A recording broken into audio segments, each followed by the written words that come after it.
that trade. Oh, Jason. Rise and shine, it's a brand new day. Ken can take the stage, ready to play. Weekdays at 10, the cars and the scene. Coffee in hand, they're living the dream. Aggression in the voice, got the whole town awake. Bringing fire to the mic, make no mistake. Shows in the corner, spitting out facts. Dropping truth bombs, ain't holding back. Ken in the morning, feel the heat. From 10 a.m. CST, can take a seat. We live and loud, that break in the mind. Ken and the bold. Light up your speakers, crank up the sound. They're talking about life upside down.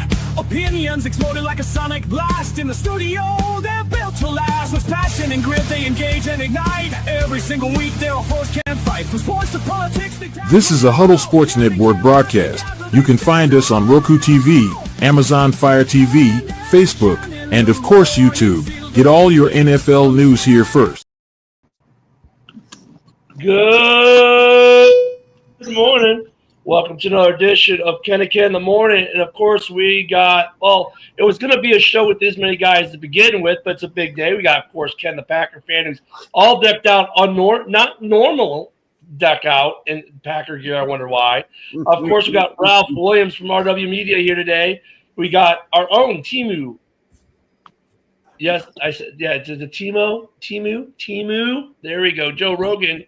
Joe is here, of course, to get this morning as normal. And coming out from the West Coast, from the Californias, the People's Republic of California, but also a Green Bay Packer fan. Jason, good morning, folks. How you doing? Good morning. Hey, go Pack, go, and welcome to the show, buddy. All right, it's great to be here. Thank you. And welcome, everybody. So I guess there was a trade yesterday that got a certain Packer fan or two happy. A certain Packer fan or two. Ken, I already told you yesterday, even though you said it wasn't going to happen, I'm going to need a change of underwear for today, and I do. I'll tell you what. And one more, we'll add one more to the show today. Because let's even this out a little bit. Welcome to the show, Broski Bear, because I know he wants to talk trade. I'm still sharing this out to the Twitterverse. Good morning, Bill. So okay, so Michael Parsons trade. First off, let me before I turn it over to Ken here and we roll the panel.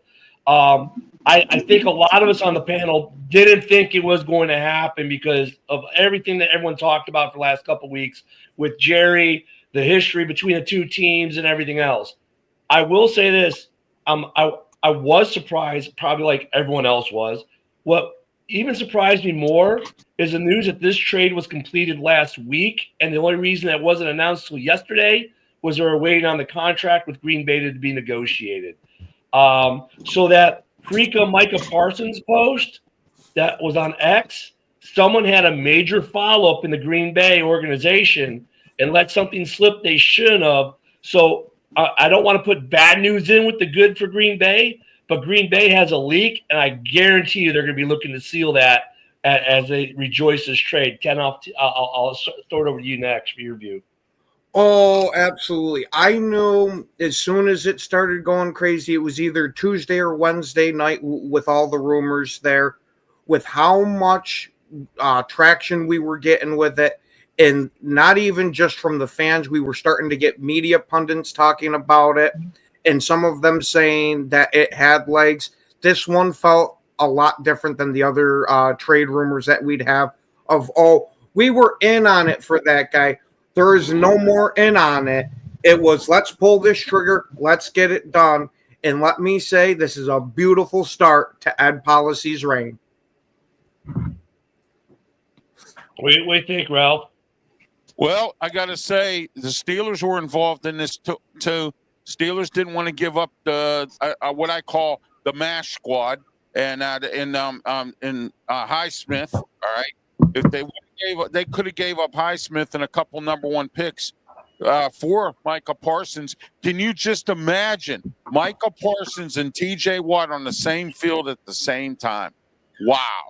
All right, but see, the Steelers didn't look at it that way. They wanted to keep Highsmith, and Highsmith is a MASH case. He's hurt every year.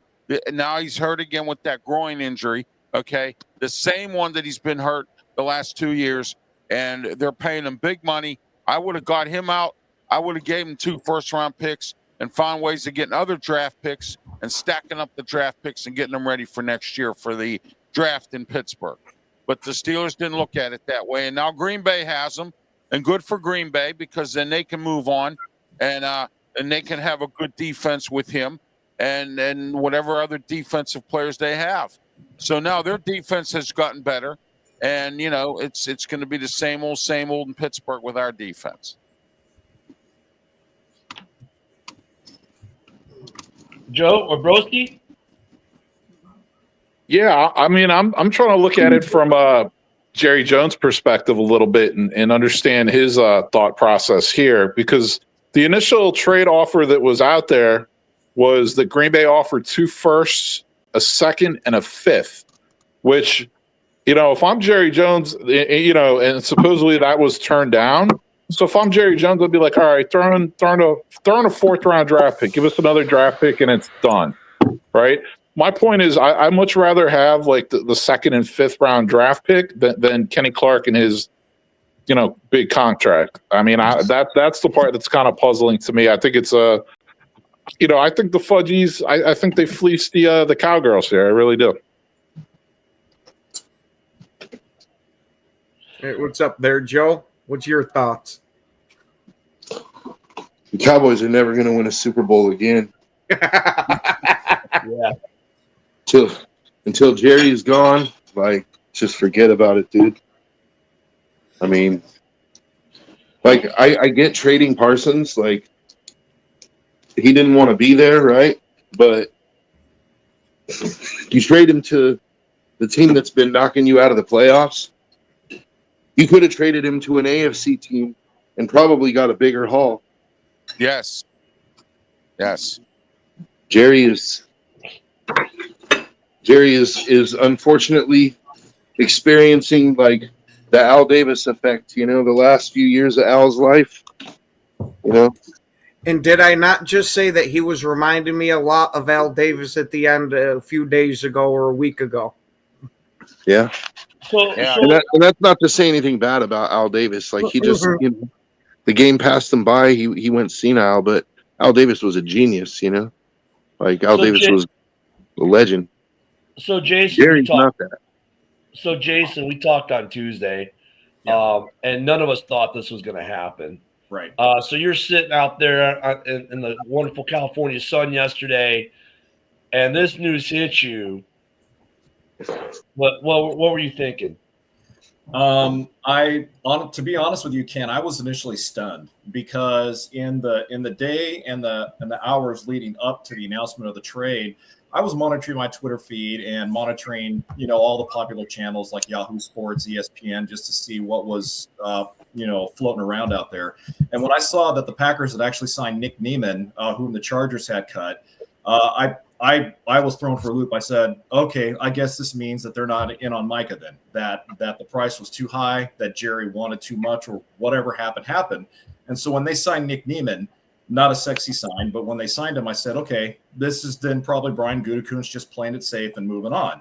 And then lo and behold, I check a few hours later, boom, Micah Parsons traded to Green Bay. I was stunned because, again, when they signed Nick Neiman, I wasn't irritated that they didn't get Micah because I honestly thought it was going to be a 50-50 proposition that they were going to trade for him, given that, like what Ralph said, Pittsburgh was in on him, New England was in on him, a couple of other teams were too.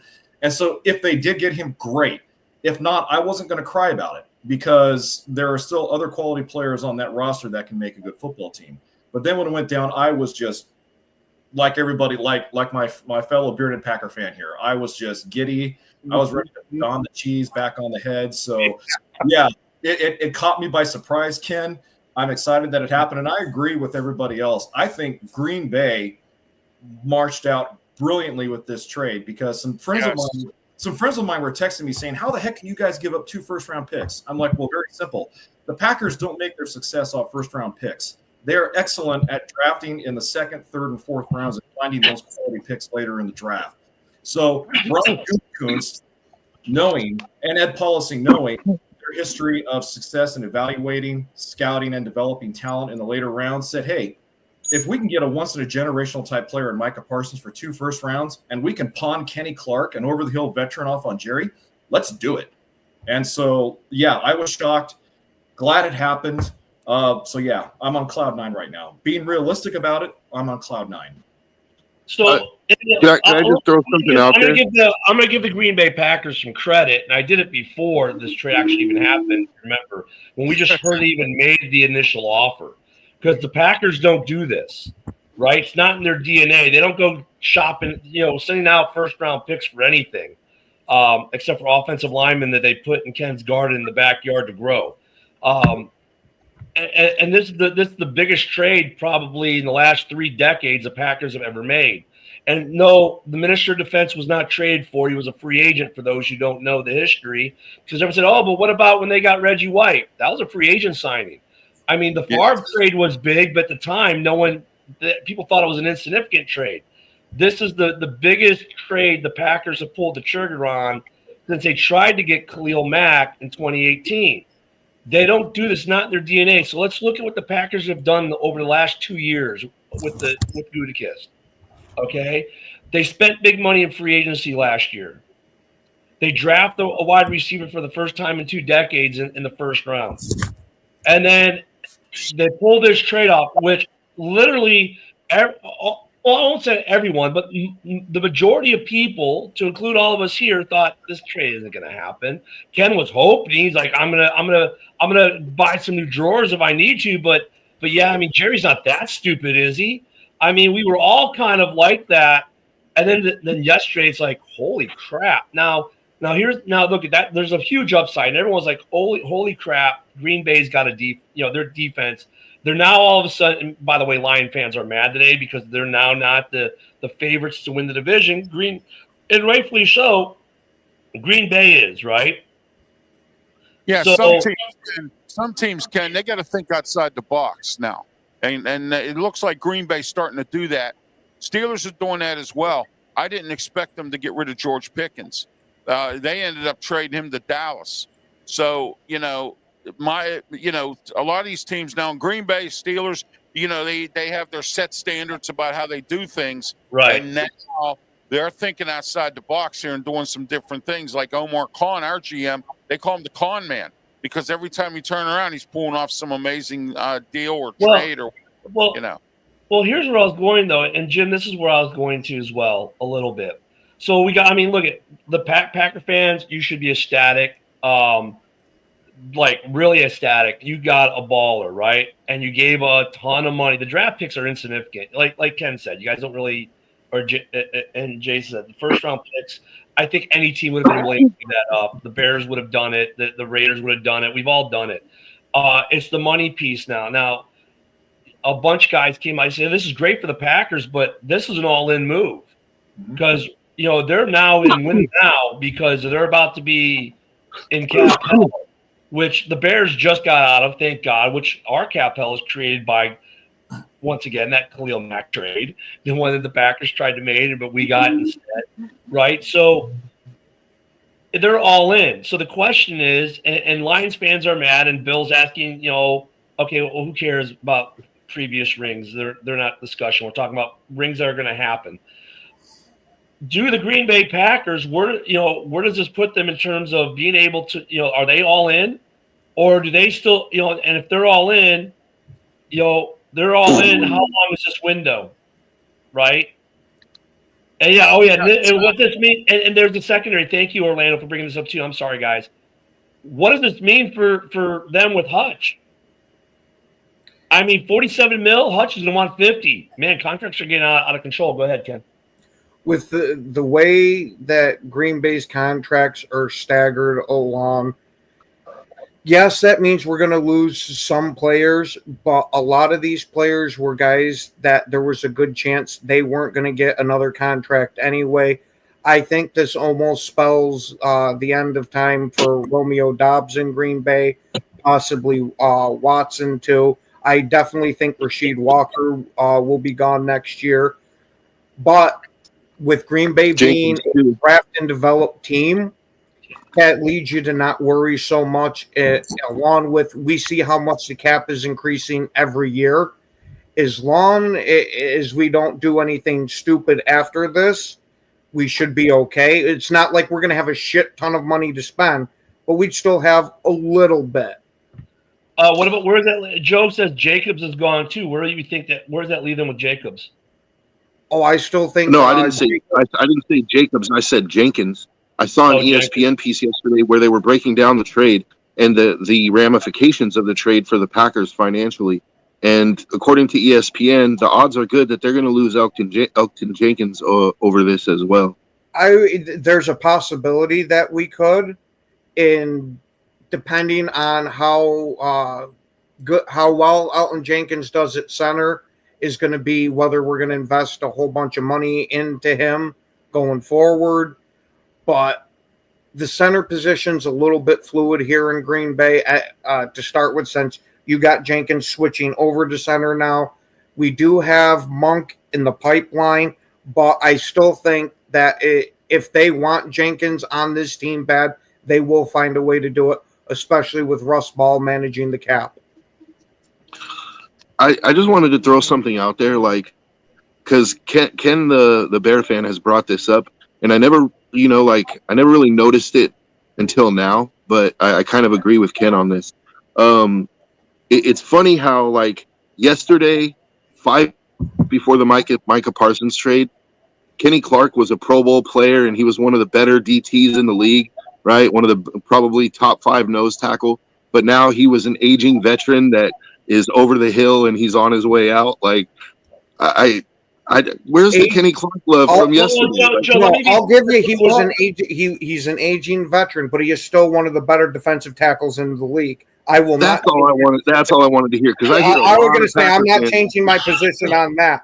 I hear a lot of Packers fans saying, like, oh, Kenny Clark, he was aging, he's over the hill, and this and that. The dude made the Pro Bowl last year. Like, what more do you want? Last year was also a down season for him statistic-wise, too, after we gave him that big third contract. Hey, Ken, your Packer buddy Bill's not doing you favors. Like, as you're saying one thing, he's basically saying exactly what Joe just said, while what you're saying, I agree with more. But Bill, being a consummate Packer fan, diehard Packer fan, is basically feeding right into what Joe said. Now, let me say this in all fairness, though. Conversely, the Cowboys are sitting there, Jason, going, yeah, but our coaches in the building, the feeling was that Micah lost the desire to play, and he was half-assing it, and blah blah blah, and all this other trash that is coming out of Dallas, how they basically are looking at this as we got better because we got rid of Micah. I'm like, come on, man. What I love is the narrative. I'd be thinking the same thing. What I love is the narrative that they're running with, that Micah Parsons was a locker room cancer. You didn't hear anything bad about Micah Parsons until he got into this spat with Jerry Jones. I know. That's why I was asking Jason about it. Oh, I didn't hear you say that. It's okay, Ken. Yeah. So here's my response to Jerry's response about the trade. If Jerry Jones really believed what he just said, he would have pulled the trigger on this trade back in March, when A, he had a lot more leverage to work with heading into the draft. B, he could have leveraged a lot more draft picks for Micah Parsons heading into the draft.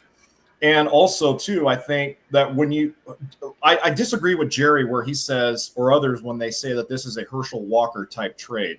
From what I recall, the Cowboys got a ton more draft picks for Herschel Walker than they did in this one.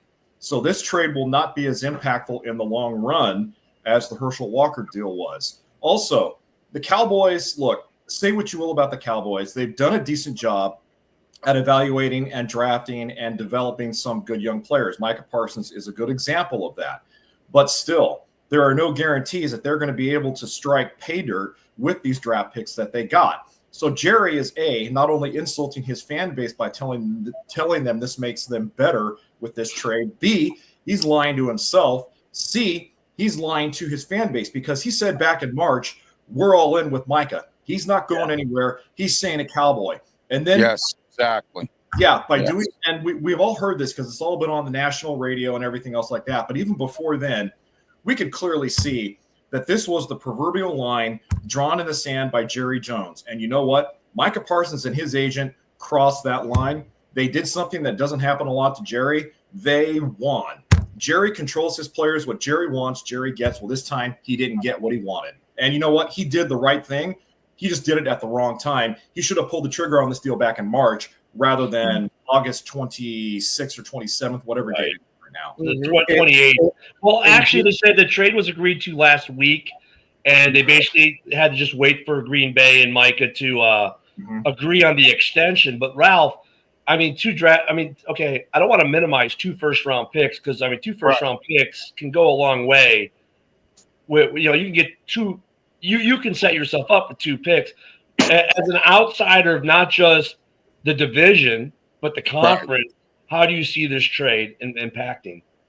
Well, I see it impacting both teams. Dallas took a cancer off our hands in George Pickens, which I didn't really want the Steelers to trade because him and DK Metcalf would have made a great pair for Aaron Rodgers to throw the ball to. But Pickens was a locker room cancer as well, and showing up late, not coming to games, not showing up for practice.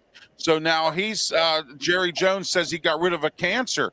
Well, he now has another cancer. He's got George Pickens. That's another cancer. So, you know, what in the world is he thinking when he says Micah Parsons was a cancer? Well, so is George Pickens. So, I mean, you got 2 now instead of 2 cancers, you're down to 1, which, you know, but I think it impacts Green Bay very well because now it enhances their defense and it makes their defense tougher. Okay. Dallas, on the other hand, is a dumpster fire. That team is horrible down there. I'm not sold on Brian Schottenheimer as their head coach. And I feel bad for him because he got to deal with Jerry Jones and shouldn't have took that job to begin with. All right.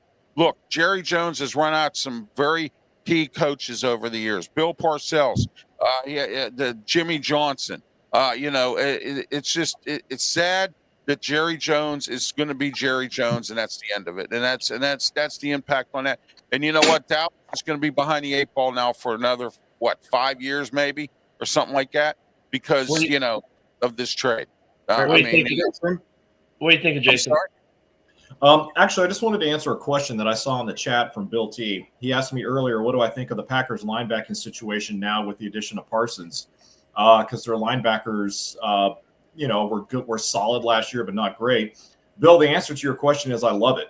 I think Micah overall is going to make them better because when you look at the depth of our linebacking core, we have Edgerrin Cooper there on the edge. We have Isaiah McDuffie, who's still a great young talent and emerging. We still have Quay Walker, who is a great young talent and emerging. So you have now a linebacking core that's going to be a whole lot better with Micah Parsons in there. And another thing, too, about Micah that we're kind of, overlooking here a little bit is that he can defend the middle of the field as well as he can rush a passer. So right now, Jeff Hafley, the Packers defensive coordinator right now, has carte blanche to mix and match these guys any way that they want. And the Packers had a difficult time rushing the passer last season. And so anybody they get that can make the linebacking core better overall is a great improvement. So I hope that answers your question, Bill. Let me add this real quick with 2 things real quick. One, on the cancer topic. I mean, just because the guy that was a cancer in your locker room, like Micah Parsons, maybe he was a cancer. Maybe that's true. Let's just say, okay, fine. He was a cancer in their locker room. And this goes to Ralph's point too, though, about brain freeze. Pickens, thank you.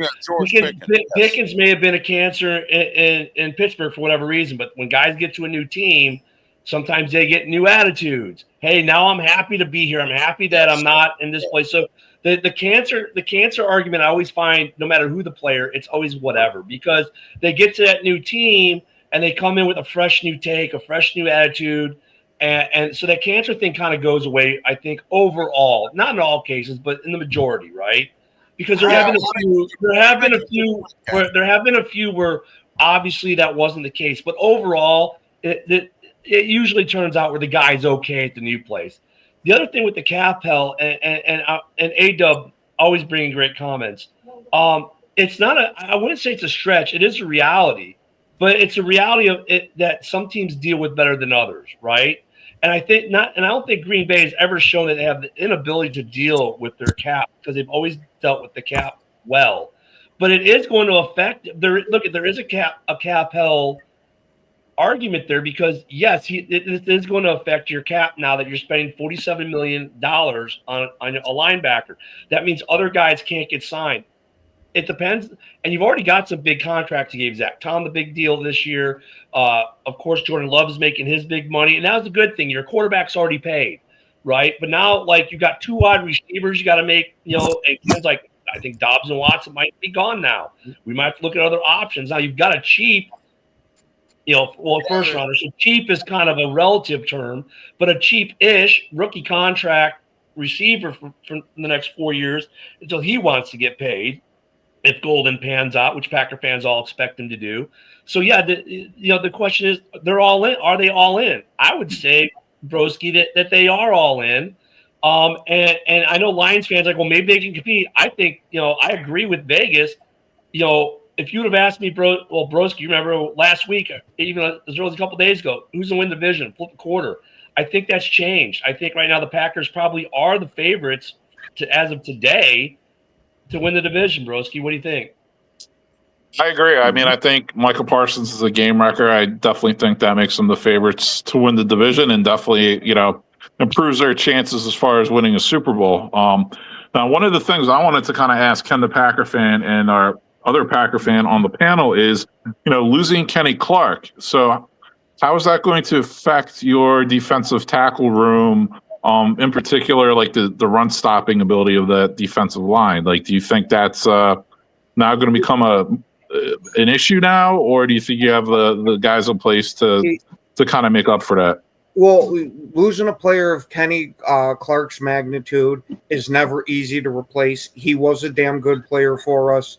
My thing is he was switching back to the nose where he had generally played a lot of his career at.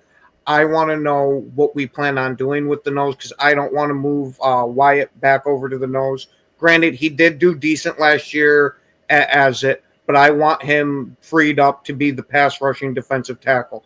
I would personally like to see us trying to use Stackhouse as the nose tackle because at least in the limited amount of preseason stuff that we saw, he seemed to be somebody that could eat up a couple of blocks. Now, what do you think about this, Jason? Yeah, I agree with you. I think the 2 guys this is going to put a lot of pressure on the defensive line, obviously, are Lucas Van Ness and Devontae Wyatt. And neither Van Ness or Wyatt are run stuffers. They are pass rushers. And when you look at the depth of the roster's defensive tackle position on the right now as it stands, it's not really a lot. There's not an impact player that can step up right away. So I do think it's going to be an experiment for Green Bay. Stuffing the run will be one of their weaknesses as they march on through the season, provided they can stay relatively healthy. But yeah, again, I agree with you. I think that Stackhouse probably right now is the best bet to step up and take over for Kenny Clark. Now, what would you think about kicking Van Ness into defensive tackle for some of these packages? Because we saw during this preseason, they were trying that out a little bit. Do you think he's got any promise there? And I just want to add one thing to what you had said, that Van Ness might not be a run stuffer, but he does play the run pretty well in the first few seasons or the first couple of seasons that he's had. Do you expect him to take another step there? Or do you think we kind of have an idea of who Van Ness is already? I think we have an idea of who Van Ness is already, but knowing Jeff Hafley's propensity for mixing up things on the defense, I wouldn't be surprised if we see Van Ness be more of a defensive tackle type run stuffer this season. And let me go back and kind of contradict myself in a way. I think Van Ness has the talent to be a defensive tackle full time. I really do. I just don't think right now, because he has because he has the genome of being a pass rusher built into him, that's the first thing they have to work on with him is the mentality. I think he has the skill to be a great run stuffer, but you need to sear it into his mind, okay, we need you to be a run stuffer if this is what Green Bay wants to do with him.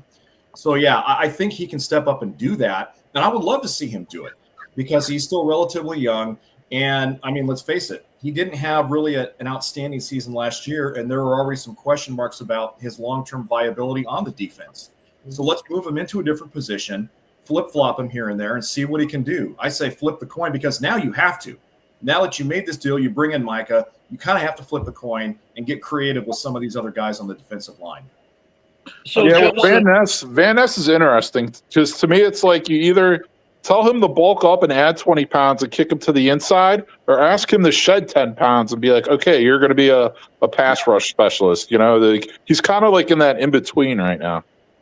Yeah. So some quick numbers really quick. Over the cap isn't fully updated, but they do at least have Rashawn Gary on the roster for 2025, just not for 2026 yet. But for 2025, coming into the season now with Rashawn Gary added with his base salary of $7 million and his cap number of $25 million, the Packers have $1.4 million in cap this year left. They have $54 million in dead cap. So they're pretty much maxed out. They're going to be, if they need to do something, put this way, Packer fans, you're probably not buying anyone at the trade deadline, and you have very little money if someone gets injured. Now, what's his number for 26? Does anyone know is it 47 million against the cap in 26 as well? 47 or 50. I think it's 47. Well, right, without the Micah deal, the Packers are at 29.4 million in cap space for next year. We'll just add 20 million because they already got the Kenny Clark dead money there. It's funny, but they don't have Micah's contract in there. So right now, you guys are probably negative with adding the 20 million. Would say that we're going to get added about a negative $1 million, $2 million, $3 million, somewhere in there. So those are the actual raw number guys. Now look at Mike the Bear fan was railing in the House Hall back chat yesterday because he's like, watch how much of this money is going to be converted into some kind of bonus that doesn't count against the cap. And he's been railing on this for years, and he's not wrong. Dollar spent is not necessarily a dollar against the cap because of the way these guys do the money. So, when we talk about the cap health thing, there is some trueness to it, but there are so many ways out of it. I would say out of it, mitigate it. You can manipulate it any way you want. I mean, there's always a way in and out of that, like you said. But I wanted to talk about Bill T's comment right here. Yes, George Pickens was a cancer. If DK Metcalf, to Ken's point that he made earlier, sometimes a change of atmosphere is a good thing. Maybe George Pickens in Dallas might be good down there. And then DK Metcalf coming to Pittsburgh, from what I hear, every player in the NFL likes Mike Tomlin. So, I mean, I want to play for Mike Tomlin. So, DK Metcalf, he has Aaron Rodgers throwing him the ball. So I think DK Metcalf is, from what I understand right now, everybody's getting along. So we'll see. I mean, this trade right now, it puts the Packers in a win now thing. Their pass rush now becomes very lethal. And you know what? In this division, with the receiving core, tight end cores that these teams have just within the division alone, it's neat. It was the necessary move for Green Bay to become even more competitive than they already were. It's been an arms race in the NFC North, right? They now have a defense that can do a lot of things effectively against NFC North offenses. Now, the question is going to be, how's their offense going to suffer because of it? Maybe not this year, but next year in this arms race. And that's where the cap stuff comes into play. Look, at the NFC North is still going to be tight. This does not mean Green Bay is winning the division just because this happened. Micah is a great player, but guess what? All four teams in this division have great players and have playmakers. And with quarterbacks getting rid of the ball in 2.3 seconds or less in most cases, even Caleb,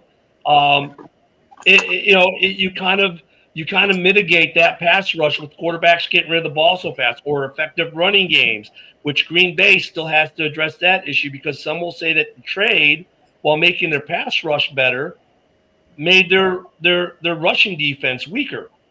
If you look at last year's run defense grades, Micah Parsons actually had a slightly better run defense grade than Kenny Clark did. So to me, the run defense on paper is relatively going to be the same. Now, granted, in reality, removing a big defensive tackle is going to require an adjustment to it, but we're going to see how it ends up stacking up, and hopefully Stackhouse can be the one that fills that spot. So go ahead, Joe. I think there's a lot of similarity in this situation to what we were just talking about with the Lions offensive line. Like a few weeks ago, we were talking about you can't lose like 2 starters, and we were calling Lions fans delusional for them saying, "Oh, our offensive line is fine. It's gonna be the same as it ever was," right? Like I don't want to come across as like I'm hating, because I think it was a great move for Green Bay, but I definitely think your rush defense just got weaker, and I think teams are going to look to exploit that. I think with that pass rush, they're going to run the ball a lot. And Kenny Clark, as much as like some people might want to act like now he's a bum because he's not a Packer anymore, the dude was he was a Pro Bowl player. And I'm not saying you, Ken, because you gave him his flowers, but yesterday on the NFC North trash talk thing, I saw a lot of people basically calling Kenny Clark a washed bum and this and that, like. And I'm just saying, dude, like, I think there's going to be let's be fair, though, Joe, because when the Bears trade Roquan, the same thing happened with some Bears fans. And anytime a player leaves or is traded or leaves via free agency, especially you see this in the sports mem collection realm, it's a fire sale. Oh, like when Roquan was gone, everyone sold Roquan stuff. Their Roquan. Even though across sports, when Albert Pujols left the Cardinals, people were burning his jerseys in the streets. That's the stuff I never understood. Yeah, I wasn't saying this to crap on Packers fans, because they're no different than any other fans. I was merely pointing out that I think that the loss of Kenny Clark is going to impact your run defense more than you might think. And so I think if there's one weakness on that defense, I think it's your run defense. It's definitely something that's going to have to be proven. But I wonder, another step that might mitigate it is we have kicked Rashawn Gary inside before on multiple downs. I wouldn't be surprised if we try that with Rashawn Gary too, because Rashawn Gary is damn good against the run. Mm-hmm. Hey, I'll say this. I'm not. Van Ness was like, why so much negativity? I don't think we're trying to be negative here, because we're all saying, look, this makes Green Bay a lot better overall, because it also does this. While it addresses the one thing a lot of Packer fans, like Bears fans, wanted to see addressed was the pass rush. Dude, this also helps their secondary, which a lot of people outside of Green Bay thought was suspect. Because guess what? Quarterbacks now are going to have to get rid of the ball faster, because they got this guy named Micah Parsons sniffing around trying to get them. And that now helps that weaken the secondary, or the secondary a lot of people thought now looks a lot better. And then with us having the good safeties that we do, you might be getting a lot more errant balls picked off from the safety tandem that we have, with how quick they're going to have to get these passes out. What were you going to say, Broski? Yeah, I was going to say another twist to this. Another special thing about Michael Parsons is, let's not forget, he was a linebacker his entire career up until about 2 years ago. He officially switched to defensive end, so he could still play standing up. He could actually play linebacker. You could actually run packages where you do have Gary and Van Ness lining up at D end, and Parsons just roaming around. Yeah, I was just talking to some Packer guys before this show here, that I was wondering if Hafley was going to put out a package where you have Quay, Cooper, and then Micah Parsons is the linebacking unit. Yeah, they'll call that unit Get Some. There was another comment I want to get up to here really quick, guys. I'm trying to find it. Basically, it's here we go. Does it hurt the? I just lost it. Does it hurt the? Oh, here we go. Okay, yeah, this is it right here. Okay. So the Micah trade, does it hurt the Bears or the Vikings? And you got to add the Lions in there. Which team does it hurt the most? I think it hurts us all equally, to be honest with you. I mean, the Lions all three teams have, and the Lions all three teams have. I don't know about the Bears O-line yet, because we haven't seen this new line tested, but it's significantly been upgraded, at least financially speaking, from like 30th to 6th in the league. For the Vikings, same thing. They haven't maybe made as many upgrades. They've done some upgrading. And for the Lions, I mean, they got some new pieces in their line too. So I think it affects every team in this division equally. Now the question is, look, this isn't a silver bullet that now the Packers are destined to win everything. It just makes them even more competitive than they already were, and it makes the other teams have to adjust to it. right? So that means what you thought you might be doing in week 1 against the Packers, if you're Detroit, guess what? Your game plan just shifted, right? A little bit. So, because they're going to run anyways. That's the Lions. They're going to run, those two guys all day. But I mean, it is going to shift the plans. Could the Packers not win the division? Most definitely.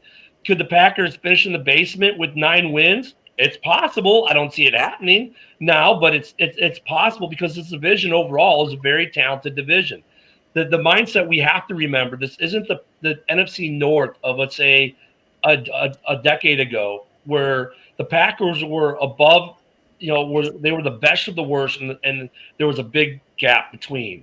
All 4 of these teams are pretty darn close in terms of talent. This brings the Packers' talent level way up from where it was, but they were the weakest team in the division talent-wise to the other 3 to begin with. So this brings them way up. I don't know if it makes them the most talented team in the division. That's now something that can be debated really well. But you know what I'm saying? So all the teams, I think, are impacted the same way within the division. It makes this division that much tougher. And it makes Dallas just look stupid because, honestly, Jerry could have gone to the Raiders and gotten so much more. He could have gone to a lot of other teams. He could have gone to Pittsburgh and gotten more. Speaking of that, Ken, I think we got a live look at what happened during that trade. I was going to say another team that makes look stupid is the Lions because, all you hear is, these guys are sitting on $40 million in cap space going into each season. And like we just discussed, you can manipulate the cap any way you want. So I'm not buying this, we got to sit on all that cap to resign all these good young players we have coming up. It's like, no, Brad Holmes, you need to push your limits a little, bud. Like you need to figure some things out and make it work. If you truly think you have a Super Bowl window, you need to go all in and make a move like this. So, I mean, I got to give, the Packers some credit for doing it. Tons of credit. And we'll see what happens, man, And I'll say this, and look at my buddies over at C&G, and they used to be on House way back when, but they got on yesterday right after this trade, and they were hot, and they were pissed at Ryan Poles. They're like, well, how the hell do you let this happen, Ryan Poles? How, and I agree with their sentiment to a certain degree. I like Ryan Poles as our GM. But how the fuck, Ryan Poles, do you not get in on this and try to do something? I mean, there's not a Bears fan out there who would have said, yeah, give up the 2 first-rounders and a player, right? I mean, you could have done Tremaine Edmonds and we would have done somersaults. So there's some with no, so it's hold on, Ken, real quick. So Broski, it's not just the Lions who we should be going, what the hell? Chicago, what the fuck? Why didn't you try to get on this? Minnesota fans should be going, yeah, Quezzy, what the hell? How are you going to let this happen in Green Bay? And why are we not hearing? And for all 3 teams in the North, why the hell are we not hearing any reports of any of the other teams in the North trying to get in on this deal and making it happen for them? And why are you letting Green Bay do it? Go ahead. Well, it's a tough division there. Why in the world would you do that? Like you said, Ken, and you're exactly correct on that. And apparently the whole reason that Jerry traded him to Green Bay is because he specifically wanted Kenny Clark. That was the major selling point of the deal for him. Well, I get that, but but that's not the point I was making, though, Ken. The point is, why are we not hearing that Detroit, Chicago, or Minnesota were making offers? Yeah, we're not. So I think the reason for that is the Bears. They're more than a 1-year fix. It's going to take a couple of seasons, so they're not one player away. Not saying that getting Michael Parsons definitely, wins the Super Bowl for Green Bay, but I'm just saying I think there's a little more work to be done in Chicago. The Vikings, look at the Vikings. They went out, they got Allen, they got Hargrave. They still have that draft pick, that kid from last year they drafted high, that defensive end, name's escaping me right now.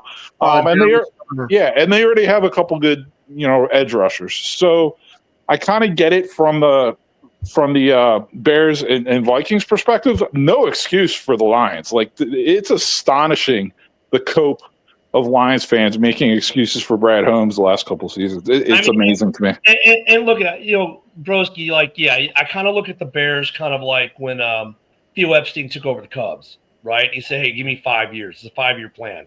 I don't know why in sports like teams aren't willing to wait 3, 4, 5 years, and that's probably like you said, Broski. We're probably a year or so away from a 5-year plan or so, and maybe it didn't make sense for what they have mapped out. And look, the talent level in Chicago is good. Now Booker's out on the IR, by the way, until we won't see him the week 6 in Chicago. So I don't know if you saw that, Broski, but I agree with you there as well. But Lions fans, I agree as well. Like, and they're talking, man, trash right now because, well, they're butthurt, and I get it. But guys, in Detroit, you have $40-some million in cap space. You had stuff. You could have gotten it, tried to get in on this, and we should have at least. And I'm not saying you guys should have made the trade per se, but at least should have been in on it and trying to make some noise. And the thing is, for none of these teams in the North, we're not hearing anything. And Ken, what you say may be true, right? Which means they would have been screwed from the outset. But at least if they had made the attempt, I think that would make fan bases feel better. Yes and no from a Packers perspective. That it was nice when we were in on all these trades in the years leading up to this. That we're in the conversation. But if you listen to Packers fans, they'd always bitch that we're always in it, but we never pulled the trigger. I think it would have been a major part of it.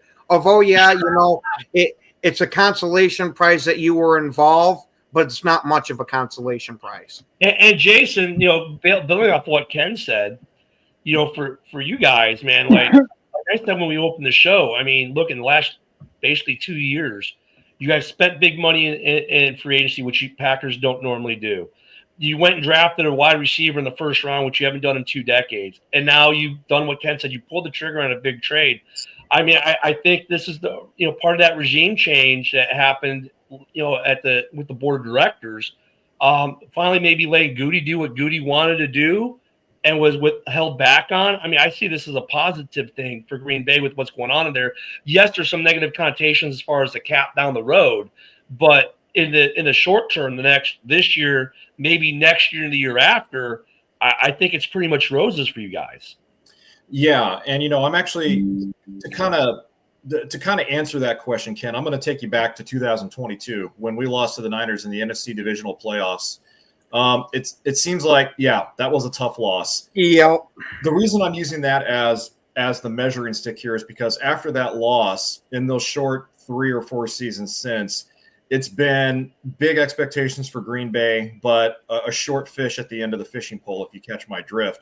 I think the philosophy of this organization has definitely changed, and it really got amped up after we lost to the Niners in 22 in the playoffs because and for me, that started to officially happen too when they signed Josh Jacobs as a free agent, when they gave him all of that big money, because that told me from a philosophical standpoint, Brian Gutekunst and Matt LaFleur both have been on a semi-hot seat. We've made the postseason, but we've bowed out quicker than we got in. And just a little bit of historical context here. Ed Policy, who is the Packers president, is the son of Carmen Policy. And if you guys recall, Carmen Policy is the one who shipped off Charles Haley from the Niners to the Cowboys to help Dallas get a couple more Super Bowls. And so where I'm going with this is Ed Policy knows what a rabid, loyal, and intelligent fan base the Packers are. And Ed Policy wants results. And those results are Super Bowl trophies. Matt LaFleur and Brian Gutekunst, they have drafted well, they've developed well, but we haven't gotten over the edge. And after 2022, when we lost in the playoffs to the Niners, I started to see that philosophy start to change. So Ken, for us, like with any team, it's a win now mentality. But for the Packers, that it just heightens it because of the dynamic of our infrastructure, of our front office, and of course because the stockholders own our team, not a Jerry Jones, not a Hunt family, but the stockholders, the fans.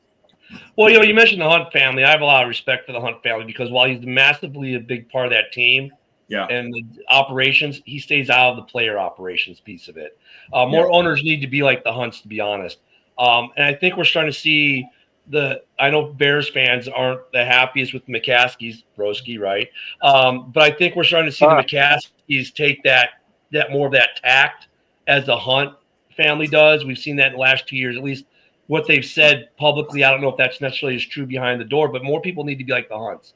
And look at in the comments, it's a lot of back and forth between Lions fans and Packer fans. My God, look at the huddle, the trash talk, the daily huddle, which is a lot of trash talk, which I know a lot of guys really like, is going to be off the rails today. So you guys are going to have a lot of fun there at noon today. Oh, you better believe it, because I'm going to go full villain. But Hey, what did you say about Josh Jacobs? What now? What, Joe? What did that comment say? Somebody was said, Nope, sorry, yeah, Joe. it's this one. Had a chance to keep Jacobs, but they didn't want to spend the money, and the Packers just paid more. Why are you sorry to say that? You stated a fact. He just needs to talk some trash to you. That's all. Here's the thing. The bottom line is this is a good trade. And yeah, look at Lions fans and other detractors say, yeah, but Parsons has an ankle injury history, blah, blah, blah, blah. Now he's playing at grass. Oh my God. Freak out. He was a cancer in Dallas, whatever. He's healthy. He's playing. You can take whatever attitude he had in Dallas and probably chuck it out the door. He's obviously very happy. If anyone saw the video of him yesterday, to be in Green Bay. Packer fans should be happy. They should be talking some shit because they just made probably the biggest move that they've made in 3 decades trade-wise, right? At least 3 decades.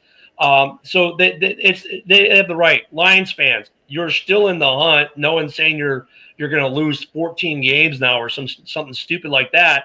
But this was not you're going to be your division this year anyways. You're going to have to fight for it. This just made the fight even harder. Chicago, I kind of agree with what Broski said. The Bears aren't there yet to make a trade like this. I mean, Bears fans always want whoever the free agent, every big free agent was tied to Chicago this year, whatever. I like what the Bears are building. They're still going to be competitive. They can still win a lot of games. They can still beat Green Bay. Just because Micah Parsons is added doesn't mean Green Bay automatically wins games, because you can still beat Green Bay. They're off fantastic form. If you have a good defense, which, oh, by the way, all the other teams in the North do have good defenses, you can win games. Micah Parsons by himself does not mean that you're all of a sudden losing games. Go ahead, Jason.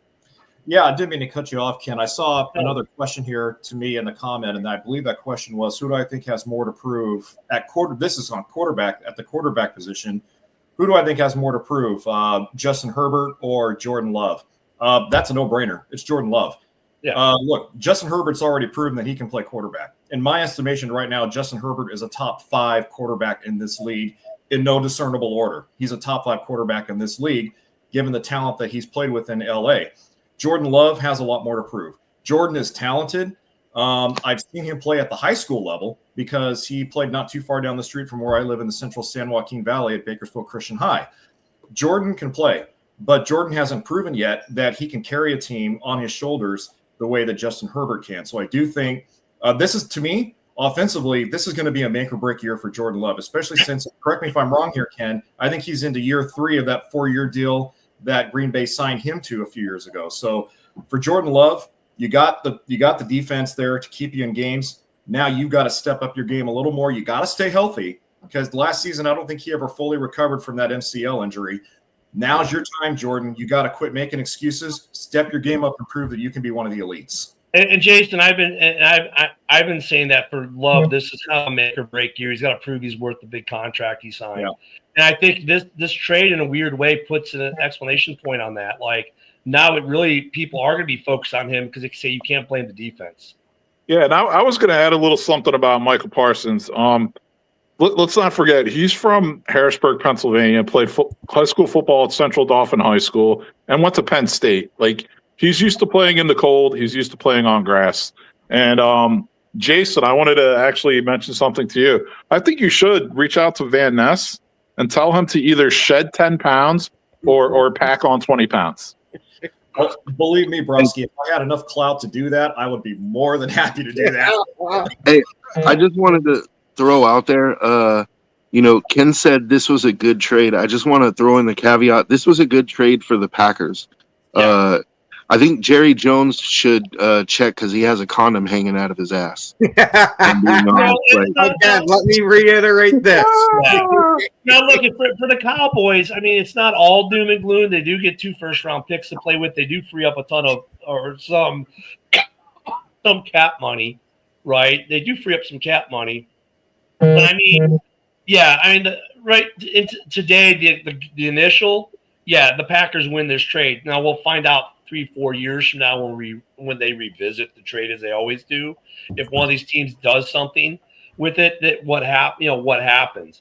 But I mean, yeah, the Packers, and if it's just because Jerry liked one guy, then it really makes me, well, he better be worth it, because you just gave up Micah Parsons for Gary, and yeah, you got two. Or I'm sorry, for Clark, but you got 2 first rounders to go with it, but was that price worth it? I mean, yeah, that's that's got to be a rough one for him, because he was well liked in the community. He took part in a lot of things around there. He seemed to absolutely love being in Green Bay. This is the thing you hate about it for players like this, that built their lives in a city, and now all of a sudden, damn near without notice, it's, hey, pack your bags, you're going halfway across the country. I mean, look, because a lot of us, in a lot of the previews we've all done, a lot of us had the Cowboys like in 3rd or 4th place in this division before this trade even happened. Yeah. Now, if they all of a sudden win this division, or they're in 2nd place in their division and competing against the Eagles for 1st, and they look really good this year, that's going to turn some heads. And if the Packers don't win this division, or somehow end up in 3rd, or win 10 games and end up in the basement, this division, it could happen. Who knows? It's going to turn heads. I mean, we got to see the games played. I don't think the Packers are in the basement. Don't get me wrong. But I mean, if that weird thing were to happen for whatever reason, because maybe the offense doesn't shine through like now it has to, because they can't say, well, the defense anymore. Or hey, great, the Packers pass rush got great, but now teams run all over them like Mack trucks running down the highway. The trade may look different at the end of the year, but today, oh no, the Packers win it today. So yeah, I don't know, Ralph. I mean, to me, this seems like a Packers win initially. Yeah, it is a Packers win, but I have something I want to add here. Jeff Hafley is their defensive coordinator. He was the head coach at Boston College, and also he was the defensive coordinator at Pitt under one of the coaches, and I'm trying to remember which one it was. Okay, at the University of Pittsburgh. And what happened was the University of Pittsburgh, when he was there, the defense was not all that great. So what I'm saying is, I don't know where Jeff Hafley fits in this equation here as the defensive coordinator with the Packers, but. You know what? The Packers are better in a tough division, with Minnesota and with Green Bay and everything. Yep. Guys, it's been a heck of a day. Ken will say he saw us coming, but for the most part, I think everyone got caught a little off guard. I know I texted a buddy of mine, I served with. I said, hey, I hear there's a plane coming out of DFW. He said, oh, don't tell him something. He didn't even realize the trade had happened. And I said, no, dude, he's coming to you. Oh my God. He was like, gushing. Packer fans, you should be extremely happy today. You have the right to talk a little trash today. You guys pulled off probably the biggest trade in decades for you guys, have done something that the fan base honestly has been asking for. And the rest of the division, we got to figure it out. That's it. The rest of the division got to figure it out. We can all laugh at the Cowboys, but now Green Bay is a little bit of a tougher route than they were before. Oh yeah, absolutely. And for that division, and it really helps that you have a better defense and a better offense. I mean, you got Minnesota, you got Detroit, you got and who knows where the Bears are going to go this year, but you never know. I mean, it's a really tough division to play in. And, we're getting close, boys. We're getting close, but we're getting so close, but we're out of time for today. I want to make sure I do this. Jason from Driving to the Top Productions, thank you for being with us today. Ralph, thank you for being with us. Broski, Joseph, everyone in the comments. What a great show today. I mean, it was a big deal, but great to have everyone here. Don't forget the Daily Huddle at noon is going to be just lit with the trash talk today.